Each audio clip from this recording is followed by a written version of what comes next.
J'oublie pas, mais tu sais, il a 2 enfants fantastiques. Je les ai 25 mars 2026. Dans un appartement discret à Nice, Loana Petrucciani est retrouvée morte. L'information est confirmée par les autorités. Une enquête est ouverte. Mais très vite, une autre question s'impose. Comment une femme devenue célèbre en une nuit a-t-elle fini seule des années plus tard? Pour beaucoup, Loana n'était qu'une candidate de télé-réalité. Mais en 2001, elle était bien plus que ça.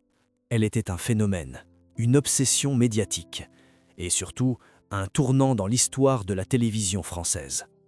Tout a commencé dans une maison filmée 24 heures sur 24. Un moment précis, une nuit, une piscine. Des images qui allaient choquer tout un pays et ne jamais disparaître. Mais ce que personne ne savait encore, c'est que ce moment ne marquait pas seulement le début de sa célébrité, c'était peut-être le début de sa chute. En 2001, la France découvre quelque chose de totalement nouveau. Un programme où des inconnus vivent enfermés, filmés en permanence, observés par des millions de téléspectateurs. Loft Story n'est pas seulement une émission, c'est une expérience sociale à ciel ouvert. Et au centre de cette expérience, il y a elle, Loana. Au départ, rien ne la distingue vraiment. Elle n'est ni actrice, ni chanteuse, ni célébrité. Juste une jeune femme blonde, au sourire fragile, qui entre dans une maison sans savoir qu'elle va en ressortir transformée et exposée comme jamais auparavant. Très vite, les caméras s'attardent sur elle, son attitude, sa douceur, ses moments de doute, mais aussi ses failles. Car ce que le public voit, ce n'est pas seulement une candidate, c'est une émotion brute. Une vulnérabilité presque palpable. Et puis, il y a cette nuit. Une nuit comme les autres en apparence. La piscine, les lumières, les murmures. Et Loana, avec Jean-Édouard.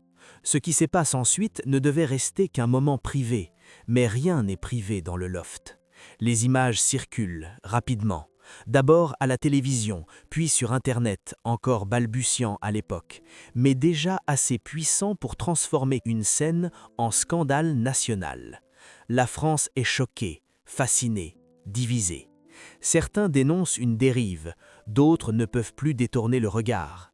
Et au milieu de ce tumulte, Loana devient un symbole. Pas seulement de la télé-réalité, mais d'un nouveau rapport entre l'intime et le public. Pour la première fois, la vie privée n'est plus protégée, elle est consommée, commentée, jugée, et Loana en est le visage. Du jour au lendemain, elle n'est plus une inconnue, elle est partout, sur les plateaux télé, dans les magazines, sur les couvertures. Mais derrière cette ascension fulgurante, une question reste en suspens. Est-ce vraiment elle qui contrôle son image ou est-ce déjà trop tard?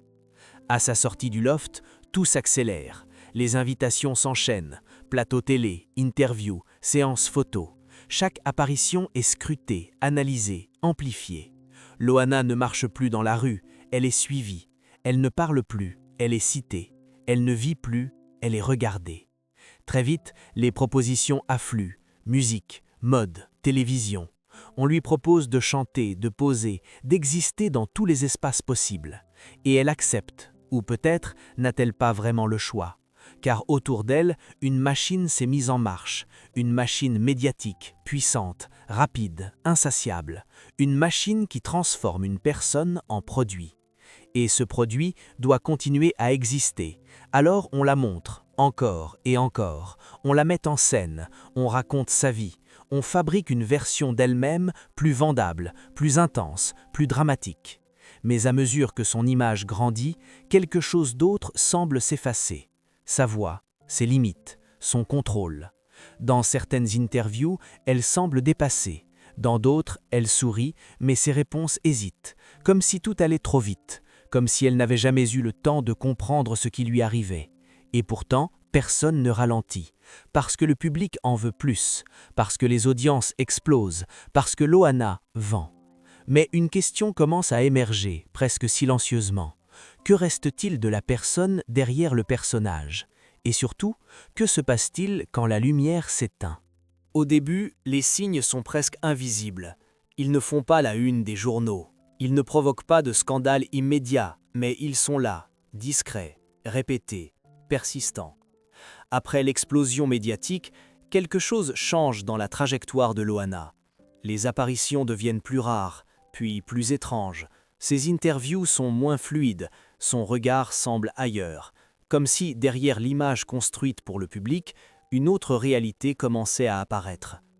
Selon plusieurs témoignages et reportages diffusés à l'époque, Loana traverse des périodes de grande fragilité. Elle parle de fatigue, de pression, d'un mal-être difficile à expliquer. Mais dans un univers où tout va vite, où chaque silence est remplacé par une nouvelle histoire, ces signaux passent presque inaperçus, car la machine continue. On l'invite encore sur des plateaux, on lui demande de sourire, de raconter, de divertir. Mais ce que le public ne voit pas toujours, c'est ce qui se passe hors caméra. Peu à peu, son nom est associé à d'autres mots, des mots plus sombres, dépression, isolement, addiction. Des termes qui apparaissent dans la presse, souvent sans détails précis, mais suffisamment pour créer un malaise. Selon certaines sources médiatiques, Loana aurait commencé à consommer des substances pour gérer la pression, pour dormir, pour oublier. Mais à quel moment cela commence-t-il vraiment ? Difficile à dire. Ce qui est certain, c'est que son image évolue, de star du loft à personnalité fragile. Et cette transformation n'est pas neutre. Elle attire un autre type d'attention, moins admirative, plus intrusive. Les caméras ne la suivent plus pour célébrer son succès, mais pour documenter ses difficultés. Chaque apparition devient une observation, chaque silence une hypothèse. Et dans cet environnement, une question devient de plus en plus présente. Est-ce que quelqu'un est encore là pour l'aider, ou tout le monde est-il simplement en train de regarder ? Au fil des années, les épisodes se multiplient. Ce ne sont plus des signes isolés, ce sont des cycles, des périodes où Loana disparaît, puis réapparaît soudainement, souvent dans un état qui inquiète. Selon plusieurs médias français, elle est hospitalisée à plusieurs reprises, parfois pour des raisons physiques, mais aussi et surtout pour des troubles psychologiques, des moments où tout semble s'effondrer. Elle parle de dépression, d'angoisse, d'un sentiment d'être perdue. Mais ces déclarations sont souvent fragmentées, sorties de leur contexte, transformées en titres accrocheurs. Et encore une fois, la frontière entre information et spectacle devient floue. Dans certains reportages, elle apparaît affaiblie. Dans d'autres, elle tente de reprendre le contrôle, de rassurer, de dire que tout va bien. Mais ces deux images coexistent, et elles créent un contraste troublant. Car plus elle semble fragile, plus elle est exposée, comme si sa vulnérabilité devenait elle aussi un contenu, un élément de narration, un nouveau chapitre à exploiter. Et pendant ce temps, une autre réalité s'installe, l'isolement. Moins de projets stables, moins de repères, moins de structures autour d'elle. Selon certaines interviews, Loana évoque un sentiment de solitude grandissant, une difficulté à faire confiance, à distinguer les personnes sincères de celles qui profitent de sa notoriété. Et c'est là que le récit bascule encore un peu plus, car lorsque quelqu'un devient vulnérable, les relations autour de lui changent aussi. Certaines se renforcent, d'autres se détériorent, et parfois certaines deviennent dangereuses. Mais à ce stade, rien n'est encore clairement visible, seulement des indices, des fragments, des signaux faibles, et une impression persistante. Quelque chose ne va pas, mais personne ne semble capable ou prêt à arrêter ce qui est en train de se produire. Puis viennent les moments les plus critiques, ceux qui ne peuvent plus être ignorés. Selon plusieurs sources médiatiques, Loana aurait traversé des épisodes particulièrement graves, incluant des tentatives de mettre fin à ses J, notamment au début des années 2010, des événements qui marquent un tournant. Cette fois, il ne s'agit plus de rumeurs, mais de faits évoqués publiquement, parfois confirmés par ses proches ou relayés par la presse. Et pourtant, même ces moments-là ne mettent pas fin à l'exposition. Au contraire, ils deviennent eux aussi des sujets, des titres, des débats, des séquences télévisées, comme si même la détresse la plus profonde ne suffisait pas à faire reculer les projecteurs. Après ces épisodes, Loana tente à plusieurs reprises de revenir, de reprendre le contrôle de son image, de participer à de nouveaux programmes, de reconstruire quelque chose. Mais chaque retour est fragile, et chaque réchute semble plus brutale que la précédente. Le cycle continue, remontée, espoir, chute, et à chaque fois la question revient, qu'est-ce qui manque pour que cela s'arrête ? Un soutien réel, un cadre, une protection, ou simplement quelqu'un pour dire stop ? Mais ce stop ne vient jamais, et pendant que ce cycle s'installe, d'autres éléments commencent à apparaître, des conflits, des accusations, des tensions avec des personnes proches, des histoires plus sombres, plus complexes, plus inquiétantes, comme si la chute ne concernait plus seulement Loana elle-même, mais tout ce qui l'entoure. Et c'est là que le récit bascule encore un peu plus, car ce qui va suivre ne parle plus seulement de fragilité, mais de danger, et peut-être même de manipulation. À mesure que Loana s'enfonce dans cette spirale, son environnement devient de plus en plus instable. Car lorsqu'une personne est fragilisée, elle ne change pas seulement elle-même, tout ce qui l'entoure se transforme. Les relations évoluent, certaines disparaissent, d'autres prennent une place inattendue. Et dans le cas de Loana, plusieurs de ces relations vont devenir centrales. Selon différentes sources médiatiques, elle évoque à plusieurs reprises des conflits avec des personnes proches, des tensions familiales, mais aussi des relations sentimentales marquées par la violence. Parmi ces épisodes, une affaire attire particulièrement l'attention. En 2020, Loana affirme avoir été victime de violences de la part de son compagnon. Selon ses déclarations, elle aurait été frappée, blessée et laissée dans un état grave. Les images diffusées dans la presse choquent, son visage marqué, son état affaibli. Mais très vite, le récit devient confus. Les versions divergent, les témoignages s'opposent, les procédures judiciaires s'enchaînent. Et au milieu de cette complexité, Loana reste la figure centrale, mais aussi la plus vulnérable. Car au-delà des faits eux-mêmes, une question plus profonde apparaît. Dans quel environnement vivait-elle réellement ? Était-elle entourée de personnes capables de la protéger ou de personnes profitant de sa fragilité ? Cette question ne concerne pas seulement sa vie amoureuse, elle touche aussi à sa famille. Selon certains médias, Loana engage également des actions en justice visant des membres de son entourage, y compris sa propre mère, pour des accusations graves telles que manipulation ou abus de confiance. Encore une fois, les informations sont fragmentées, souvent contradictoires, difficiles à vérifier dans leur totalité. Mais elles dessinent un paysage troublant, un environnement où la confiance semble absente, où les conflits deviennent publics, où chaque relation peut se transformer en affrontement. Et dans cet univers, une chose devient de plus en plus évidente. Loana ne semble plus avoir de point d'ancrage stable, pas de cercle solide, pas de structure protectrice, pas de limite claire entre ce qui est privé et ce qui est exposé. Et lorsque ces repères disparaissent, les risques augmentent. Mais ce que personne n'imagine encore à ce moment-là, c'est que les événements à venir vont dépasser le cadre des conflits personnels. Ils vont entrer dans une zone beaucoup plus sombre, une zone où les frontières entre accidents, violence et crimes deviennent floues. À ce stade de son histoire, une impression persistante s'installe, comme si chaque événement n'était plus isolé, mais faisait partie d'un même enchaînement. Un enchaînement de nuits, de perte de contrôle, de moments dont les contours restent flous. Car ce qui entoure Loana devient de plus en plus difficile à interpréter. Les faits sont là, les hospitalisations, les déclarations, les témoignages fragmentés. Mais le sens global, lui, échappe. Et c'est précisément ce qui rend cette période si troublante. Revenons sur ces épisodes. En 2009, lorsqu'elle est retrouvée dans un état semi-conscient, les circonstances ne sont jamais totalement clarifiées. Certains médias évoquent une possible agression, d'autres parlent d'un malaise, d'un contexte personnel fragile. Mais aucune version ne s'impose définitivement. Et déjà, une question apparaît. Pourquoi autant de zones d'ombre ? Les années passent, et en 2021, un nouvel événement vient renforcer ce sentiment d'inquiétude. Loana est hospitalisée après avoir consommé du GHB, une substance connue pour ses effets puissants, mais aussi pour son association fréquente avec des situations de vulnérabilité extrême. Selon les informations relayées par la presse, elle est retrouvée dans un état critique. Encore une fois, les circonstances exactes restent floues. Consommation volontaire, erreur ou intervention extérieure. Aucune réponse claire n'est apportée publiquement, et c'est cette répétition qui dérange. Car il ne s'agit plus d'un seul épisode, mais de plusieurs événements où Loana se retrouve en danger, sans explication définitive. Comme si à chaque fois, quelque chose échappait à la compréhension. Et au fil du temps, un motif se dessine. Des moments où elle perd le contrôle, des moments où elle disparaît temporairement, des moments où elle réapparaît, affaiblie, confuse, marquée. Et entre ces moments, le silence. Un silence rempli de questions. Que se passe-t-il réellement dans ces périodes invisibles? Qui est présent autour d'elle?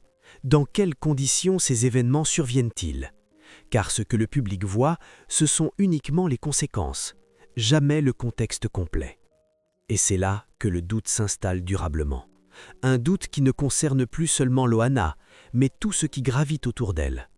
Car si l'on met bout à bout ces épisodes, ils ne racontent pas seulement une fragilité, ils racontent quelque chose de plus inquiétant. Quelque chose qui ressemble à une succession de situations à risque où les limites entre accident, négligence et violence deviennent de plus en plus floues. Et pourtant, malgré cette accumulation, rien ne semble changer. Aucune rupture nette, aucune protection visible, aucune réponse définitive. Seulement une continuité, une descente lente, mais constante. Et au cœur de cette descente, une question qui devient impossible à ignorer. Est-ce que tout cela aurait pu être évité? Puis vient l'un des moments les plus troublants de toute son histoire. En 2024, Loana prend la parole, et ce qu'elle affirme va bouleverser encore davantage la perception de son parcours. Selon ses propres déclarations, elle aurait été victime d'un viol qui aurait duré plusieurs heures. Elle évoque une perte de mémoire partielle, des difficultés à parler, des conséquences physiques et psychologiques importantes. Ces mots sont forts, graves, difficiles à entendre. Et immédiatement, ils suscitent des réactions. Inquiétude, doute, soutien, scepticisme.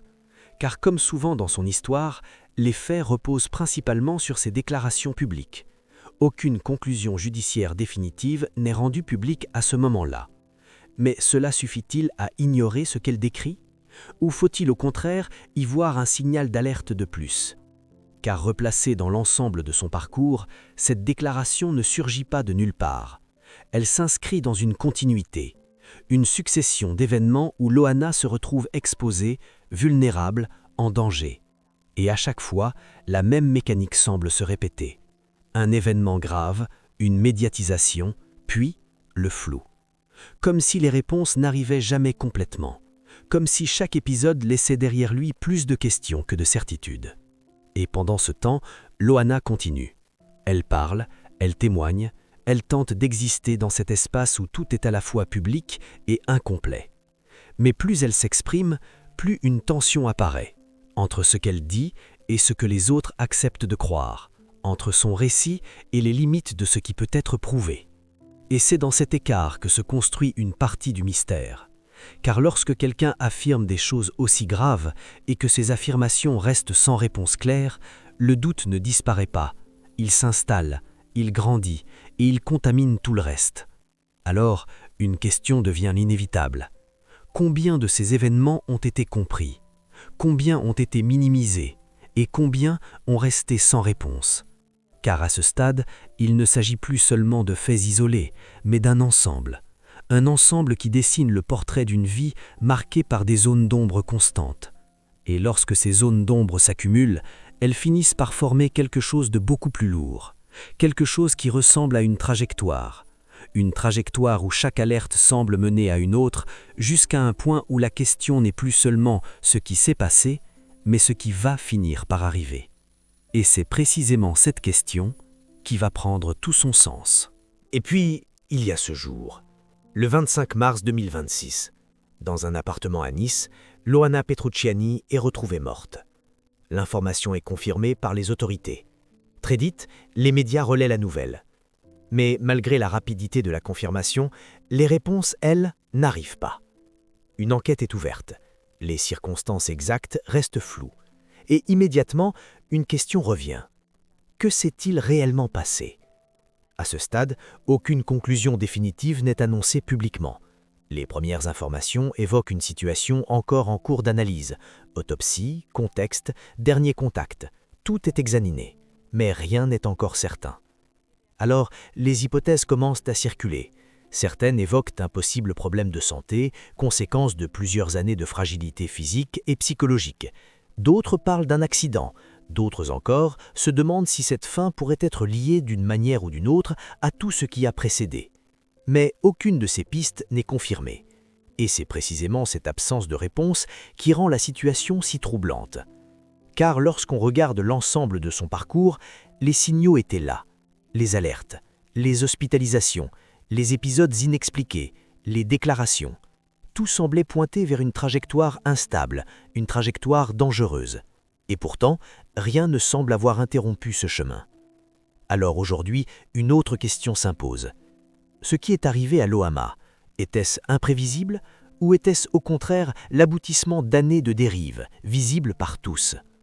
Mais au-delà des circonstances de sa mort, une dernière interrogation reste, une interrogation plus large, plus dérangeante. Car si Loana était l'un des premiers visages de la télé-réalité française, alors son histoire pose une question que personne ne peut éviter.